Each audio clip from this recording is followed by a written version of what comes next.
Jaya Madhava Kunja Bihari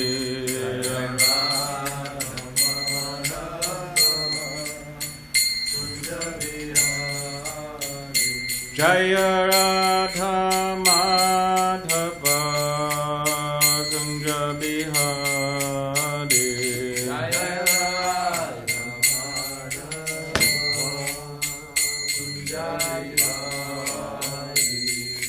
Gopi Jana Vallabha Girivardhari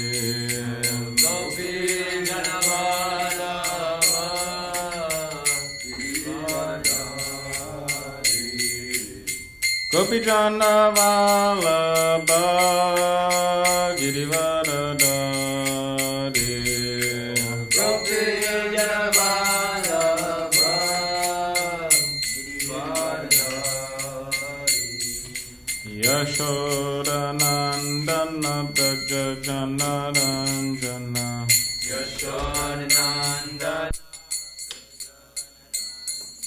Yashodanandana Prajajana Ranjana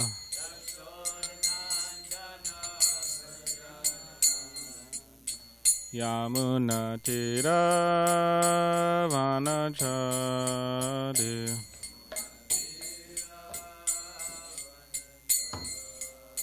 Yamuna Tira Vanachari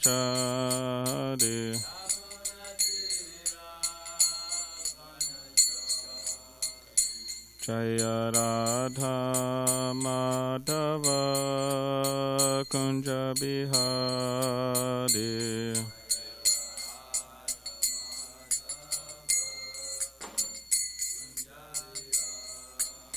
Jaya Radha Madhava Kunja Bihari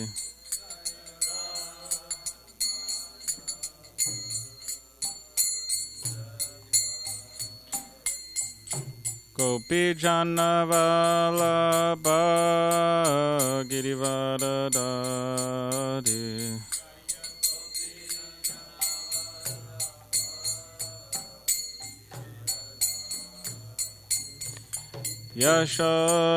Yashodanandana Braja Jana Ranjana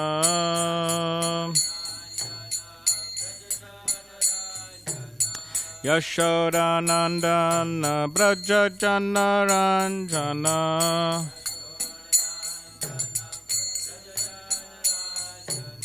Yamuna Tira Vanachari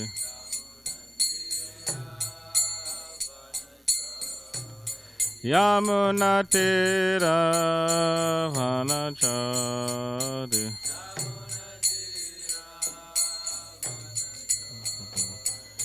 Jaya Radha Madhava Kunja Bihari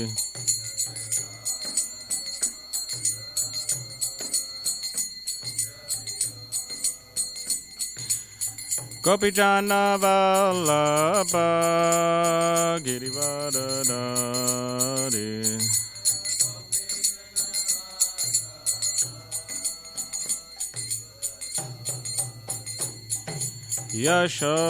Yashodanandana Braja Jana Ranjana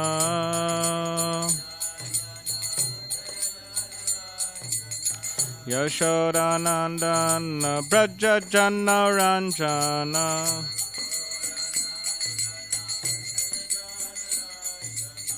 Yamuna Tira Vanachari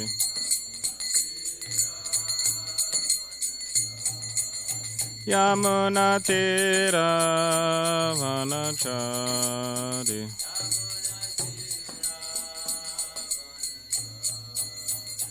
Jaya Radha Madhava Kunja Bihari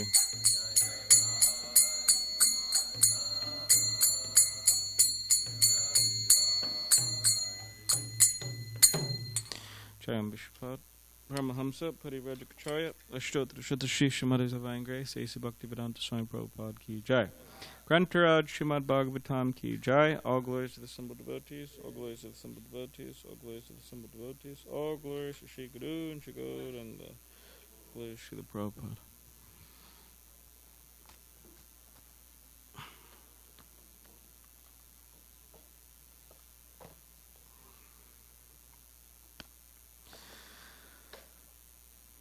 Om Namah Bhagavate Vasudevaya. Om Namah Bhagavate Vasudevaya. Om Namah Bhagavate Vasudevaya. Fourth canto, creation of the fourth order. Chapter 25, the characteristics of King Puranjana, and we're on text 34. Ihadya santam atmanam idamana tataparam inayam nirmitavira purisharanam atmanaha. Ihadya santam atmanam idamana tataparam inayam nirmitavira parisharanam atmanaha. Ihadya santam atmanam idamana tataparam inayam nirmitavira parisharanam atmanaha.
Okay, word by word. Iha, here. Adya, today. Santam, existing. Atmanam, living entities. Vidama, that much we know. Na, not. Tata param, beyond that. Yena, by whom? Yam, this. Nirmita, created. Virya, Vira, O great hero. Puri, city. Sharanam, resting place. Atmanaha, of all living entities. Translation. O great hero, we only know that we are existing in this place. We do not know what will come after. Indeed, we are so foolish that we do not care to understand who has created this beautiful place for our residence. Purport. This lack of Krishna consciousness is called ignorance. In Srimad Bhagavatam, Canto 5, Chapter 5, Text 5, it is called Parabhavastava Bodhajata. Everyone is born ignorant. The Bhagavatam therefore says that we are all born ignorant within this material world. In our ignorance, we may create nationalism, philanthropy, internationalism, science, philosophy, and so many other things. The basic principle behind all these is ignorance. What then is the value of all this advancement of knowledge if the basic principle is ignorance? Unless a person comes to Krishna consciousness, all of his activities are defeated. This human form of life is especially meant to dissipate ignorance. But without understanding how to dissipate ignorance, people are planning and building many things. After death, however, all of this is finished.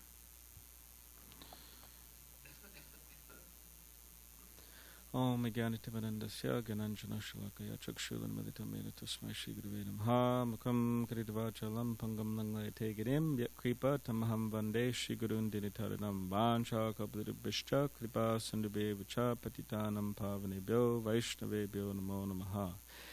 Jai Shri Krishna Chaitanya Prabhu Nityananda Shri Advaita Gadadhar Shivasadi Gaur Bhaktivinoda Hare Krishna Hare Krishna Rama Rama Hare Hare Krishna. So read the translation again. O great hero, we only know that we are existing in this place. We do not know what will come after. Indeed, we are so foolish that we do not care to understand who has created this beautiful place for our residence. So yeah, we could see that that people in general, they don't know, as being stated here in this translation or in this verse, they don't know that what will come after. They're thinking about this particular life, and they're not sure what will come after. And as it's also stated here, we are so foolish that we do not care to understand who has created this beautiful place for our residence. So yeah, people also don't care to even inquire, oh, well, did somebody create this world? Is there a God in control? Is there a God who created this world? Sometimes people don't even get that far. But if people do get that far, so that's, you could say, some stumbling blocks or hurdles to get over, namely the need to inquire.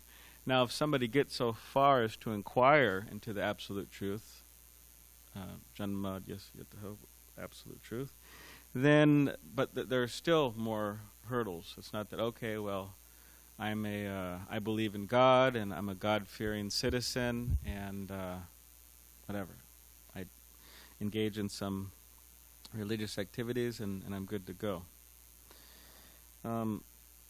But there's different ways in which the living entity could be cheated, as the Bhagavatam says clearly in the first canto, that even if people have interest in spiritual life, in this Kali Yuga, so often they get cheated by people. Just like in personalism, it's cheating people, and that some rascal's God, some bogus personality's God. It's just cheating. And somehow or other people believe it. I don't really. And but also this cheating, comes in because these people, the impersonalists, they'll preach that, okay, you could also become God. So that's another form of cheating. And as the Vaishnav philosophy or theology says, that that's actually a huge form of pride, the biggest form. Okay, I want to become God. It's not that you just want to become, the President of the United States or Prime Minister or whatever, Temple President. You want to become God. It's a huge aspiration. Just like Hiranyakashipu, he was thinking actually that he is supreme. No one's above him. So such people, they want to aspire for that. Than personalists, Mayavadis. So we say that's a huge form of pride. But then you could say, okay, one may not be bewildered by that. Hopefully, right? One may not be bewildered by that. But then you could say the next, step down from that, which is also a flavor of pride or a shade of pride, is to want to be a servant of God directly. So we also say that is that's in the realm of pride. You want to serve God directly. So in other words, the Bhagavatam and Chaitanya Mahaprabhu, they'll say that we want to become servant of the servant of the servant of Krishna. So even that. But what we see within the religious world, people will claim, okay, I'm a servant of God. But Prabhupada, he said on one occasion, at least, he said that he said I'm a servant of God, and I actually said I'm not trying to be. I'm not a servant of God. That's not an ordinary thing. I'm trying to be. But as we see, Prabhupada was perfect in this understanding and practice, obviously, of being a servant of the servant of Krishna, of his spiritual master and all the devotees. So yeah, that's an important, you could say, realization, an important level to come to, that we don't want to say, okay, it's just me and Krishna. And, some people would say, oh, this is kind of basic, right? How many times have we heard this? But although we've heard it so many times, has it really sunk in? Has it really sunk in? Have we really understood? And part of understanding is that our actions will change. In other words, it's very easy to be sweet and friendly and kind and in a service mood to Krishna. At least, hopefully. Hopefully. At least hopefully. Like on the altar, for example, it's not that we're, fighting with Krishna up there and, give him a hard time about this and that. And I don't know, I guess maybe some people do that, I don't know, but it's, you could say on some level it's easier, right? Like, for example, however you want to see this, but you cook for Krishna, and he's not going to complain. He's not going to say, hey, well, even if you make a mistake, say, hey, there wasn't enough salt in this preparation, or hey, you forgot the sugar in the sweet rice, or something like that. But you cook for your spiritual master, and depending on his mood and everything, he will, correct you most likely, or also devotees. So in other words, people see it easier, okay, if it's just me and Krishna. But that's not reality. There's Krishna's not alone. Krishna is with his devotees, always. So therefore, so the idea is to come to the stage where we actually realize that. Just like these principles of that a Vaishnava should engage in Harinam, chanting the holy name, and Jivadoya, giving mercy to the conditioned souls, and Vaishnava Seva, serving the Vaishnavas. So, of course, all of these principles, these three principles, they work together. In other words, if they help each other. So in other words, by giving mercy to the conditioned souls, then we will be able to experience more of the holy name, experience more of Krishna. Specifically, the ability to be attentive. Why are we inattentive while chanting? One of the reasons is because you could say the mercy of Krishna is not descending. We're trying, but it's not descending. We're not getting that mercy, so we can't be attentive. So how do we get that mercy? We are merciful to others. The more we help others, the more Krishna will help us. in our devotional endeavors, spiritual endeavors. But in some ways, to go out on book distribution, of course, those of us who've done it, which I think it's everybody here, we all understand that it's difficult. It's not easy. Go up so many rejections. I mean, I don't know. What's the percentage of rejections you get when you go out on book distribution? Depends on the conscience of the. Yeah, 1 out of 10.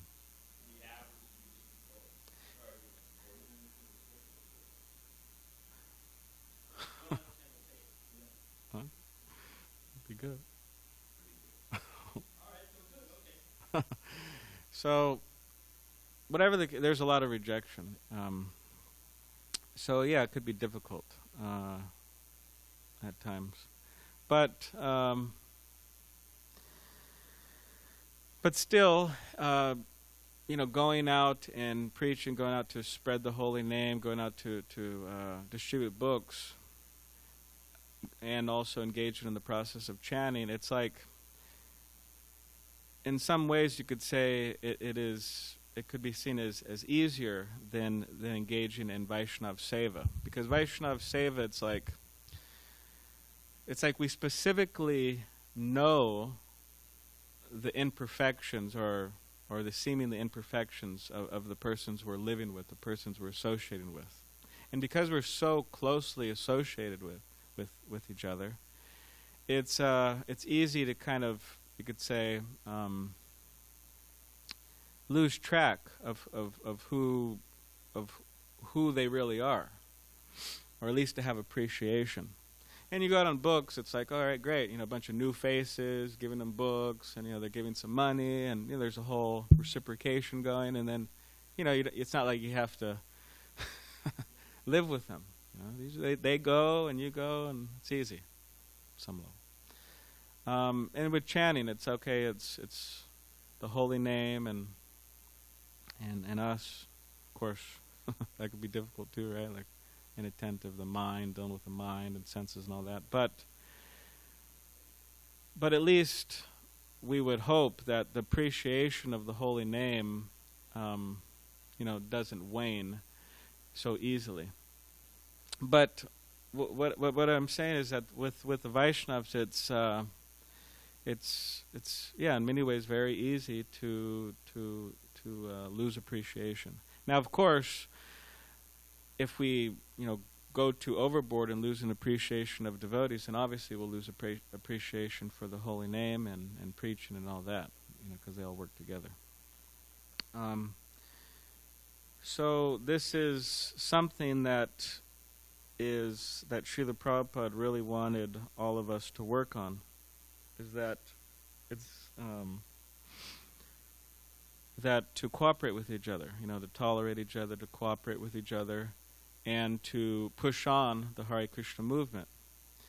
And the Hare Krishna movement, to different people it means different things, according to their conception. Some people think the Hare Krishna movement is, they come every Sunday and they give a donation and they take some prasad and they chant a little Hare Krishna and they go home, and they engage in whatever activities they're engaged in. There's different conceptions of the Hare Krishna movement, but of course we want to work under Prabhupada's conception of the Hare Krishna movement, which is a movement meant to spread Krishna consciousness all over the world and help people develop their relationship with Krishna, help them awaken their Krishna consciousness. That's the whole point of it. So when we say, okay, when I'm saying, okay, we need to push on the Hare Krishna movement, it doesn't necessarily we all need to, hop on a bunch of planes and travel all over the world. What about the Hare Krishna movement in SanDiego? We could push it on in SanDiego, work within our realm. I'm not referring to, whatever, getting a danda and, traveling all over. What about SanDiego? And the more we do that, the more we just tolerate and cooperate and try to transcend all of our our differences, which sometimes we don't like. We don't like, that people are different than us sometimes, or different according to the conception. We want someone to be a certain way, and generally that never changes. Sometimes when people get married, they think, okay, well, the wife is wanting the man to change in a certain way, the man is wanting the wife to change in a certain way, and a lot of the times they just don't change. Sometimes they do, but people have certain personalities. So because if we let all these differences amongst each other and lack of cooperation, so many things like that, everything just becomes spoiled. Everything becomes spoiled. And we see that within religious communities throughout the world. We see that within religious movements throughout the world, is that they become spoiled by the religious members. That's mainly how they become spoiled. Like the historically Gaudiya Math, it was a powerful mission. Powerful, extremely powerful. Bhaktisiddhanta Saraswati Thakur traveling all over India. He had 60,000 disciples. Bhaktisiddhanta Vaibhava said, that's a lot.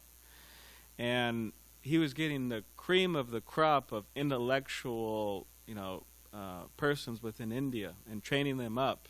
And Gaudiya Vaishnava become preachers, and very just historically it was one of the most amazing things that happened. Very revolutionary. Bhaktisiddhanta Saraswati Thakur was saying, go on boats, go on your feet, go in cars. This is revolutionary for sannyasis and brahmacharis to travel like this. Distribute books. Somebody's phone is going off. Maybe you could turn it off. Go, travel and distribute Krishna consciousness.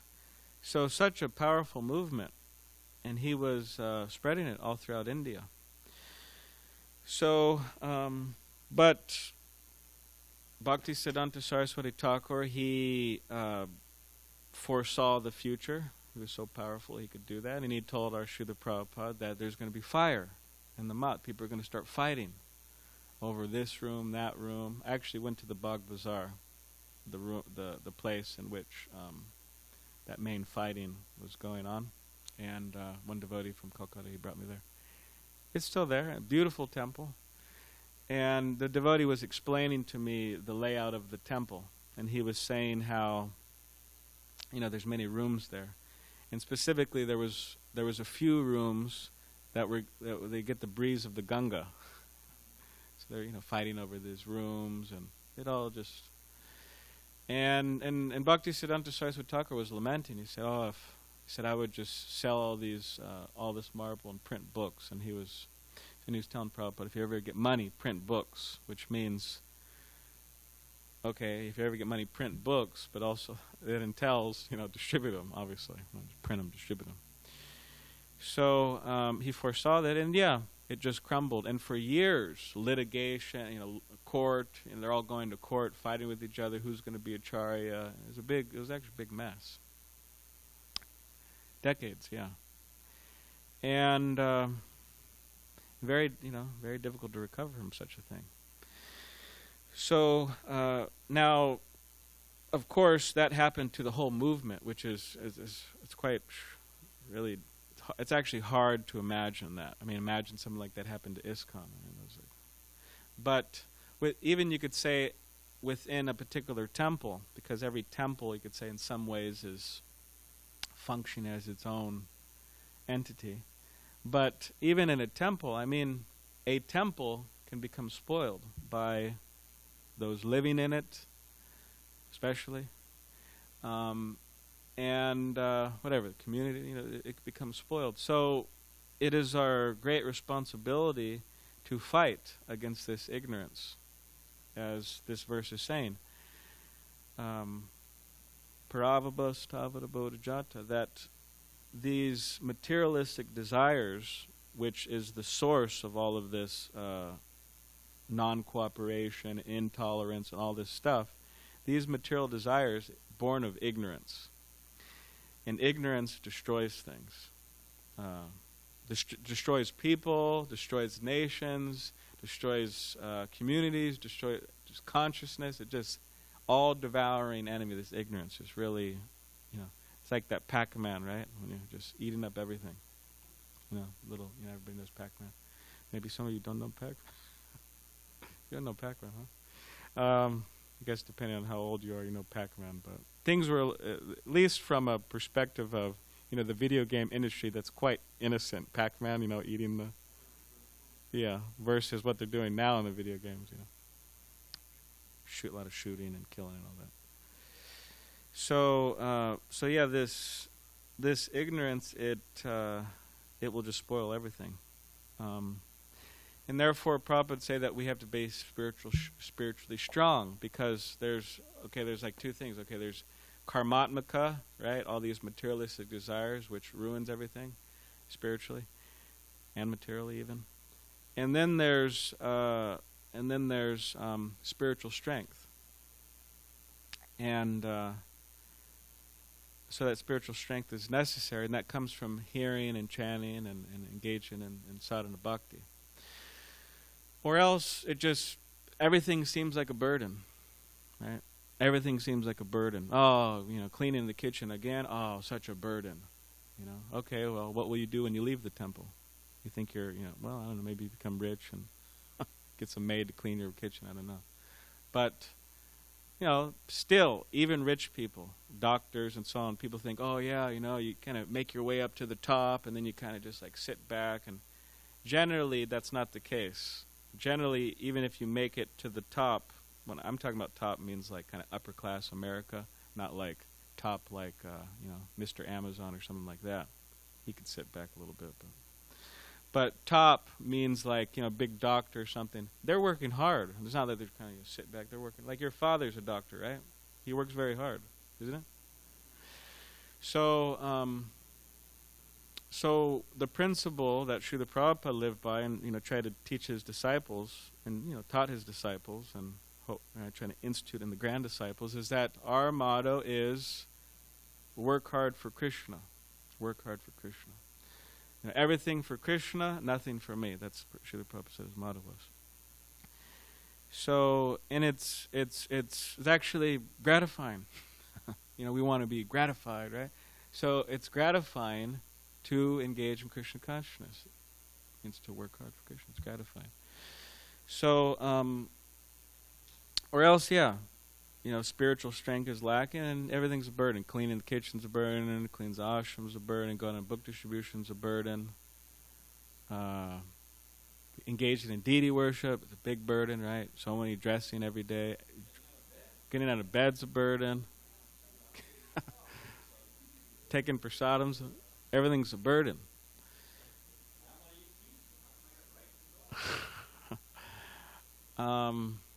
Yeah. Eat pizza, but I got rice and dal, yeah. So everything becomes a burden, and the only thing that doesn't seem to be a burden is just, hitting up the bar, hitting up the bar, dance club, right? Illicit sex, intoxication, gambling, in some really terrible cases, meat eating. That doesn't seem like a burden. Oh, that seems like, yes, liberate, let the shackles free and, let me free. I've been a prisoner too long in the Hare Krishna movement. Anyways, Prabhupada said one time about that. He said about Juhu, because they built these big walls around the temple.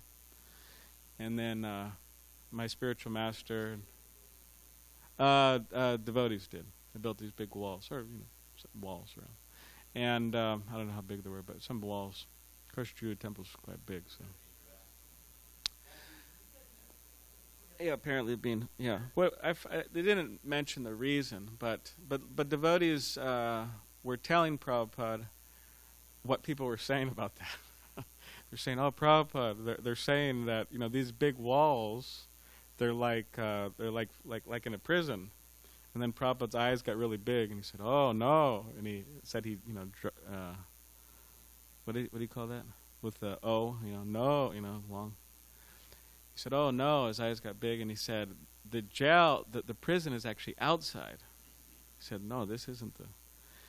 So, but it's according to conception. Like we had one bhakta one devotee here, brahmachari, and his brother came to spend the maybe like 2 weeks, and his brother was like in boot camp before and everything. And so then his brother came to spend the like 2 weeks, and then he had to go. He got a hotel nearby, and he told this devotee, he said, that was worse than boot camp. Just couldn't handle it. It was something about it. So we had Hasya Grami's brother stay. Interesting enough, he stayed a few days, and then when Hasya went home, or to his parents' house, his brother was trying to encourage him, to stay up till 2 a.m. or whatever, and then his brother was making the point, hey, Hasya Grami, hey, Sam, his brother's Sam Hasya. Hey, I came to your temple, I did your program, so now you do my program, So we almost got Mukunda Charna Prabhu's brother here to spend some time, but anyways, he didn't make it, so everybody could offer some prayers, either out loud or silent, to get him here, because he's actually quite a nice person, his brother. What's it, Narendra? Naveen, yeah.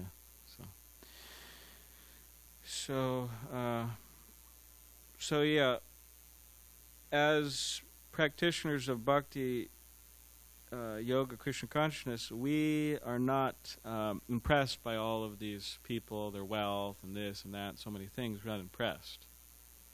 Just like Gorkashodas Babaji, when Bhaktisiddhanta Saraswati Thakur was going to initiate him, or when he was going to ask for initiation, of course, this is how Bhaktisiddhanta Saraswati Thakur was relating it out of his humility, but he was writing how Gorkashodas Babaji, he was just not at all impressed with Bhaktisiddhanta Saraswati Thakur.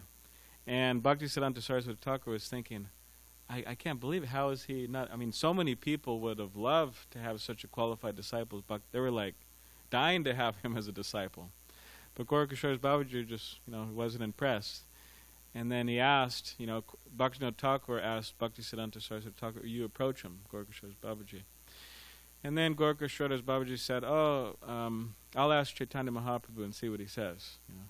So then he goes back, refused him, and then the first time, and then the second time he said, I'll ask Chaitanya Mahaprabhu. And then, so Bhaktisiddhanta Saraswati Thakur waits some time, and then he goes back, and then Gorkashodas Babaji says, I forgot to ask him. But then the third time he goes, he says, I think he says something like, he didn't give the permission, he didn't give permission. But anyways, eventually he initiated him, but Bhaktisiddhanta Saraswati Thakur was writing that either this man, this devotee, Gorkashodas Babaji, is extremely puffed up, or he's completely self-realized, So obviously he accepted him as self-realized. And eventually he initiated him. And he said it was like, I don't want to exactly repeat the experience he had, because I don't want to mess up what he said, but maybe I'll read it sometime. But it's in Bhaktisiddhanta Vaibhava. Bhaktisiddhanta Saraswati Thakur wrote that about Gorkashodas Babaji. It's in the Bhaktisiddhanta Vaibhava, like Bhaktisiddhanta Saraswati Thakur's perception of his experience after initiation. He said for like a year he was unaware of the cosmos and all of these wonderful things. It was quite amazing. Next. So devotees aren't impressed with all of these things. Of course, other people are, but just as Krishna is not impressed with those things. So you can't win a devotee's heart by wealth or so many different things, and you can't win Krishna's heart like that. But there's a really nice verse by, of course, we probably don't know who he is in terms of biography, but his name at least is Sri Dakshi Natya. And this is from Rupa Goswami's Padyavali, the poetry collection. But it's a very nice verse. Vyadasya charanam druvasya chavayo vidya gadendrasya ka. And it goes on. But the English is, where were the hunter Dharma's piety, Dhruva's maturity, and Gajendra's knowledge? Where was Kubja's beauty? Where was Sudama's wealth? Where was Vidura's noble birth? Where was Ugrasena's chivalrous strength? Because he was captured by Kamsa. Lord Madhava is pleased only by devotional service and not by material qualifications. So, yeah, it's a very, Dhruva Maharaj, he was very immature. Where's his maturity? Gajendra, he's an elephant. Where's his knowledge? Kubja, where's her beauty? Sudama's wealth, very, very poor Brahmin, like extremely poor. Vidura's noble birth, low birth. Ugrasena, captured by Kamsa. So, Dharma's piety, I'm not sure the 100 Dharma's piety, but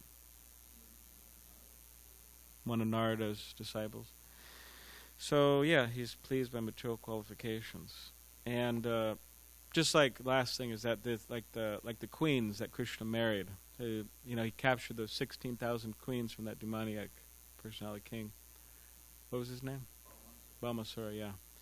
So, according to traditional Vedic culture,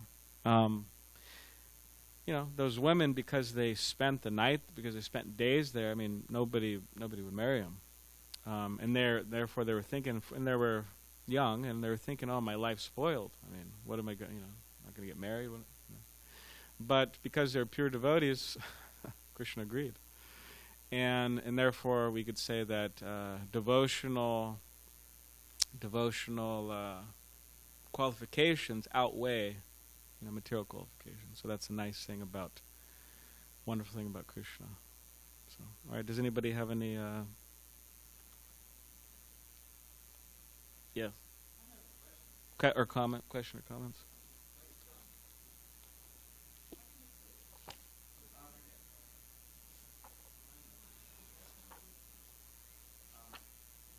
Well, I could repeat too. That was fast. Thank you, Bhakti. Just you were saying about how powerful the Gaudiya Math was under Srila Bhaktisiddhanta Saraswati Thakur. He had a boat, had a steamship that was going all up and down all around the perimeter, the coast of India, and they'd pull into a port and put on a whole big, like a Ratha Yatra. He had 2 train cars that would crisscrossing India at all times, not whole trains, but cars on trains. And when they would pull into it, if any stop was over in an hour, they could, within an hour, put up the displays, present a feast, wow everybody on the stand with, they would get prasadam, kirtan, see all the displays, pack it all up and get back on the train, move on to the next place. And he had 2 trains, 2 cars crisscrossing India by, on the railways like that. So that's pretty, just a sample of how powerful he was. Yeah. You were saying about the wall. You want to say something? Or I can? Oh, no. I was going to say about the walls in Juhu, whether to keep. So when they built the Berlin Wall, the Soviets, because they lost, I don't know how many, I don't know, it was a huge, like a couple 100,000 people just flee. So their propaganda was that our workers' paradise, communist country, is so nice that all the capitalists want to get in, and they'll flood the place. So we've built the wall to keep the capitalists out of our workers' paradise. That's funny. Yeah, exactly. How far did that go? That's pretty funny.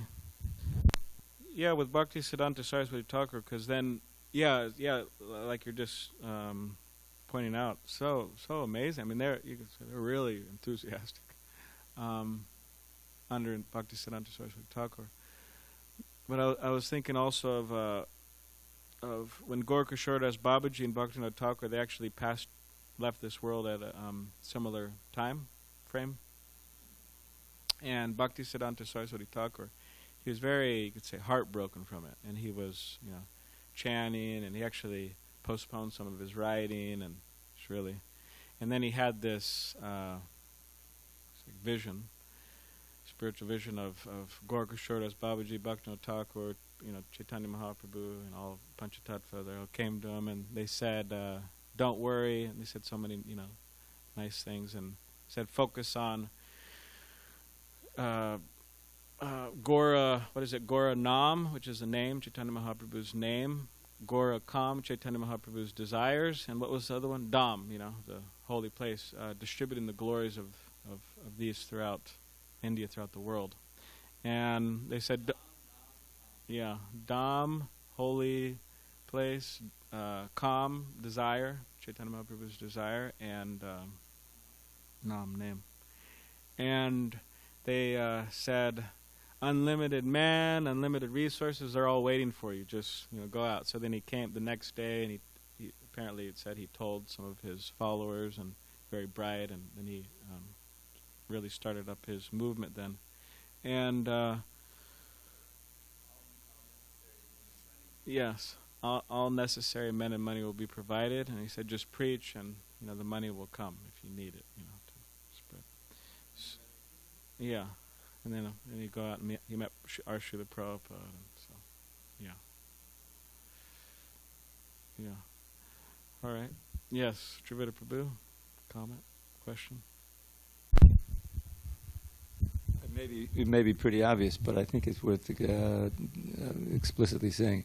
That verse you read from Panyavali fits perfectly with your talking about how we should appreciate each other in the ashram. Mm-hmm. Where is so and so? We're all coming from such a. But the Christian, Serbian Christian, doing our best, and so to see appreciate the quality, even though there must be maybe some rough edges. And that can, smooth things out in the ashram. Yeah, I think there was I don't know whatever happened to him. When we were in Ann Arbor, there was Stan Bernstein, who was working on his PhD, and he had a theory. His field was sociology, and he had a theory why people become devotees. And he said, you're raised Christian. But with hippies, you're rejecting the Christians, so you've gone for this kind of far-out blue God, and but you're raised by parents, reaction to. He had a whole theory, reaction to the Depression and Dr. Spock. You're raised liberally, but you're really looking for discipline. That's why you accept a spiritual master. He had a whole thing. He had a whole theory why people became devotees. And I said, well, I don't really think it works like that, But go ahead. So he went all over different places in America and interviewed devotees. And I saw him about a year and a half later. And I said, so, Stan, how's it going? He said, there's no pattern. He said, there's no pattern. Because that's how you that's how you develop a theory. There's a pattern. It's based. He said, there's no pattern. I said, oh, okay, what do you mean? I knew what he was.